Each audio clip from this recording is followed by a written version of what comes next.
नमस्ते छात्रों, कैसे हो आप। तो आज हम देखने जा रहे हैं कक्षा 10वीं में जो लेसन है ईमानदारी की प्रतिमूर्ति, जो 5वां लेसन है। उसके जो लेखक है वो सुनील शास्त्री जी, और सुनील शास्त्री जी का जो जन्म है वो 1950 में हुआ है। और सुनील शास्त्री जो है वो भारत के जो दूसरे प्रधानमंत्री हो चुके लाल बहादुर शास्त्री जी के पुत्र है। तो आप एक राजनेता के अलावा कवि और लेखक भी हैं, और आपको कविता, संगीत, सामाजिक कार्यों में विशेष लगाव है। सामाजिक आर्थिक बदलाव, अपने विचारों को आप पत्र पत्रिकाओं में व्यक्त करते रहते हैं। तो जो प्रस्तुत जो गद्य है वो क्या है, एक संस्मरण है। तो आइए हम अभी पाठ देखते हैं। हमने अपने जीवन में बाबूजी के रहते अभाव नहीं देखा। उनके रहने के बाद जो कुछ मुझ पर भी था वह एक दूसरी तरह का अभाव था कि मुझे बैंक की नौकरी करनी पड़ी। यानी पहले कोई भी अभाव नहीं था, कोई भी बात के लिए कुछ ये नहीं करना पड़ता था। लेकिन जैसे ही बाबूजी नहीं रहे तो एक उनका ही अभाव पड़ गया था कि उनको मीन्स लेखक को क्या करनी पड़ी, बैंक की नौकरी करनी पड़ी। लेकिन उससे पूर्व बाबूजी के रहते जब तक जन्मा था तब तक उत्तर प्रदेश के वो पुलिस मंत्री थे, और तब पुलिस मंत्री को गृह मंत्री कहा, मीन्स गृह मंत्री को पुलिस मंत्री कहा जाता था। इसलिए मैं हमेशा कल्पना किया करता था कि हमारे पास छोटी गाड़ी नहीं बल्कि बहुत बड़ी और आलीशान गाड़ी होनी चाहिए। बाबूजी प्रधानमंत्री हुए तो वहाँ जो गाड़ी थी वह इम्पाला सेवरलेट थी। तो उसे देखकर जो लेखक का जो मन है वो क्या होता था, उसको चलाने का जी करता था। प्रधानमंत्री का लड़का था, कोई मामूली बात नहीं थी। सोचते विचारते कल्पना की, उड़ान भरते एक दिन मौका मिल गया। यानी उनको जो उसके उनका वो गाड़ी चलाने की जो मन होता था तो उसके लिए एक दिन उनको मौका मिल गया। धीरे धीरे हिम्मत भी खुल गई थी ऑर्डर देने की, यानी वो ऑर्डर भी अभी देने लगे थे। तो हमने बाबूजी के निजी सचिव से कहा कि साहब ज़रा ड्राइवर से कहिए कि इम्पाला लेकर रेजिडेंस की तरफ आ जाए। तो 2 मिनट में गाड़ी आकर दरवाजे पे लग गई। तो अनिल भैया ने कहा कि मैं तो गाड़ी चलाऊंगा नहीं, तुम ही चलाओ। तो लेखक आगे बढ़ गए और ड्राइवर से चाबी मांगी और ड्राइवर से कहा कि तुम बैठो, आराम करो, हम लोग वापस आ जाते हैं। तो गाड़ी ले हम चल पड़े, यानी लेखक और लेखक के भाई जो थे वो चल पड़े। उनको बड़ी शान की सवारी लग रही थी। याद कर बदन में झुरझुरी आने लगती। जब भी अब वो बात को याद करते हैं तो उनको थोड़ा अलग महसूस होता है। जिसके यहाँ खाना था वहाँ पहुँचा, बातचीत में समय का ध्यान ही नहीं रहा। फिर याद आया बाबूजी आ गए होंगे। वापस घर आ फाटक से पहले गाड़ी रोक दी। उन्होंने उतरकर संतरी को हिदायत दी कि सैल्यूट वैल्यूट नहीं मारना है, सिर्फ क्या करना है, गाड़ी का मीन्स दरवाजे का जो दरवाज़ा है उसको खोल देना है, और आवाज़ करना नहीं है, और आवाज़ करता है तो उसको खुला छोड़ दो, ऐसे उन्होंने हिदायत दे दी। बाबूजी का डर था, खटपट वटपट करेगा मीन्स सैल्यूट वगैरह मारेगा तो फिर क्या होगा, आवाज़ आएगा तो बाबूजी को अंदाजा आ जाएगा। और बाबूजी का डर था उनके मन में, तो इसीलिए संतरी को उन्होंने कहा। फिर संतरी ने जैसा कहा वैसे उसने कहा। दबे पर पीछे किचन के दरवाजे से वो अंदर घुस गए, और जाते ही उनको क्या कौन मिली, अम्मा मिली। और अम्मा ने पूछा, अम्मा से पूछा कि बाबूजी आ गए, तो उसने कहा कि हाँ आ गए, बता दिया गया, पूछा था तो बता दिया गया।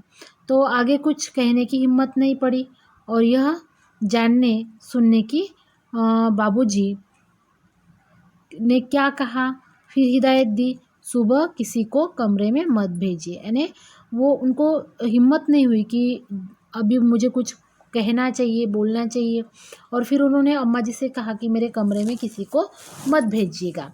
तो रात देर हो गई, सुबह देर तक सोना हुआ। तो सुबह 5:30 पौने 6 बजे किसी ने दरवाज़ा खटखटाया। नींद टूट गई। मैंने तेज़ आवाज़ से कहा, रात में देर से आया हूँ तो सोना चाहता हूँ, सोने दो। तो फिर क्या हुआ कि यह सोचकर कोई नौकर आया होगा, लेकिन दरवाजे पर फिर से दस्तक पड़ गई। तो झुंझलाता जोर से बिगड़ने के मूड में दरवाजे की तरफ वो लेखक बढ़ गए। तो दरवाज़ा खोला तो पाया कि वहाँ पे कौन खड़े थे, बाबूजी खड़े थे, मीन्स लाल बहादुर शास्त्री जी खड़े थे। तो हमें कुछ न सूझा, माफ़ी मांगी, बेध्यानी में बात कह गया हूँ। वे बोले, कोई बात नहीं, आओ आओ, हम लोग साथ साथ क्या चाय पीते हैं। तो हमने कहा ठीक है।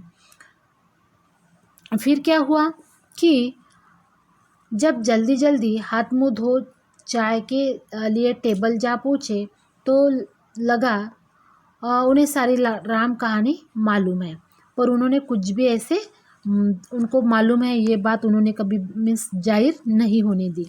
कुछ देर बाद चाय पीते पीते बोले, अम्मा ने कहा था तुम लोग आ गए हो, तुम कहते हो रात बड़ी देर से आए, कहाँ चले गए थे।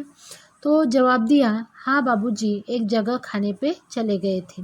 उन्होंने आगे प्रश्न किया, लेकिन खाने पे गए थे तो कैसे गए थे, जब मैं आया तो फ्रीएट तो गाड़ी गेट पे लगी थी, तो कैसे गए। तो उनको मीन्स कहना ही पड़ा कि हम इम्पाला सेवरलेट से गए थे। बोले, ओ तो आप लोगों को बड़ी गाड़ी चलाने का शौक है ऐसे, लाल बहादुर शास्त्री उन लोगों को बोले। फिर बाबूजी खुद इम्पाला का प्रयोग न के बराबर करते थे, यानी कोई जो स्टेट गेस्ट आता था तब भी वो गाड़ी निकलती थी, लेकिन अभी इनके पुत्र ने ये गाड़ी चलाई, उनको बड़ी हैरानी हो गई। और उनकी बात सुन मैंने अनिल भैया की तरफ देख आँख से इशारा किया। मैं समझ गया था कि यह इशारा इजाज़त का है, अब हम उसका आए दिन प्रयोग कर सकेंगे। यानी लेखक को लगा कि अभी हमारे जो पिताजी हैं उन्होंने हमें इम्पाला चलाने की क्या दी, मीन्स छूट दे दी। तो उन्होंने अपने भैया की तरफ देखकर इशारा किया कि अभी हम लोग ये गाड़ी चला सकते हैं। लेकिन फिर क्या हो गया कि देखो, चाय ख़त्म होने कर उन्होंने कहा, सुनील ज़रा ड्राइवर को बुला दीजिए। तो मैंने ड्राइवर को मीन्स लेखक ने क्या किया, ड्राइवर को बुलाया। और फिर क्या हुआ कि ड्राइवर वहाँ पे आ गए और उन्होंने ड्राइवर से पूछा कि तुम लॉग बुक रखते हो। तो ड्राइवर ने हाँ में उत्तर दिया। तो एंट्री करते हो, तो फिर उन्होंने हाँ में जवाब दिया। फिर वह बोला कि कल कितनी गाड़ी इन लोगों ने चलाई। तो ड्राइवर बोला कि 14 किलोमीटर। तो फिर उन्होंने हिदायत दी कि उसमें लिख दो 14 किलोमीटर निजी उपयोग। तब भी उनकी बात समझ में नहीं आई, यानी लेखक को ये क्या कह रहे हैं, क्या बोल रहे हैं, कुछ भी उनको समझ में नहीं आया। तो फिर क्या हुआ कि उन्होंने अम्मा जी के आने पर वो बोले, साये साहब से कहना 60 पैसे प्रति किलोमीटर के हिसाब से पैसे जमा करवा दे। यानी क्या हुआ कि उन्होंने अपने मीन्स बीबी से मीन्स अम्मा जी से मीन्स लेखक के अम्मा से बोले कि साहब जो उनके जो निजी सचिव होते हैं उनको कहा कि अपने हिसाब में प्रति किलोमीटर कितने 60 पैसे हिसाब से वो पैसे जमा करवा दीजिए। इतना जो उन्होंने कहा था कि हम अनिल भैया वहाँ रुक नहीं सके। हाँ, इतना कहने पर क्या हुआ कि अनिल भैया वहाँ पे रुक नहीं सके और जो रुलाई छूटी तो वह कमरे में भागकर पहुँचने के बाद भी काफ़ी देर तक नहीं हुई। दोनों ही झन देर तक फूट फूट कर रोए। यानी उनको ये बात समझ में आ गई कि उनके जो पिताजी है उन्होंने किस तरह से उनको वो बात बताने की कोशिश की कि वो इम्पाला गाड़ी जो है हमारे उपयोग के लिए नहीं है, ये क्या है, एक देश की संपत्ति है और उसको हम देश के काम के लिए ही उसका क्या करेंगे, उपयोग करेंगे। ये बात उन्होंने अपने पुत्र से बड़े ही अच्छे से ढंग से उन्होंने समझाई। तो उनको समझ में आ गया कि हमने क्या किया है, यानी अपने जो राष्ट्र की संपत्ति है उसको निजी उपयोग में लाई है करके उनको ये बात समझ में आई और वो दोनों क्या हो गए, फूट फूट कर रोने लगे। तो ये जो बात है मीन्स उन्होंने बहुत ही अच्छे तरीके से अपने पुत्र को समझाई। तो इस तरह से ये पार्ट जो है हमारा पूरा हो गया है। दूसरा पार्ट यानी हमारा जो वीडियो है काफ़ी लंबा हो जाएगा, इसीलिए हम यहाँ पे रुकते हैं। और मेरा वीडियो आपको अच्छा लगता है तो प्लीज़ प्लीज़ लाइक कीजिए, शेयर कीजिए और मेरे जो आप वीडियो है उस पर अच्छे अच्छे कमेंट्स दीजिए और अपने दोस्तों के साथ शेयर करना ना भूलिए, क्योंकि उनको भी इस वीडियो का फ़ायदा हो।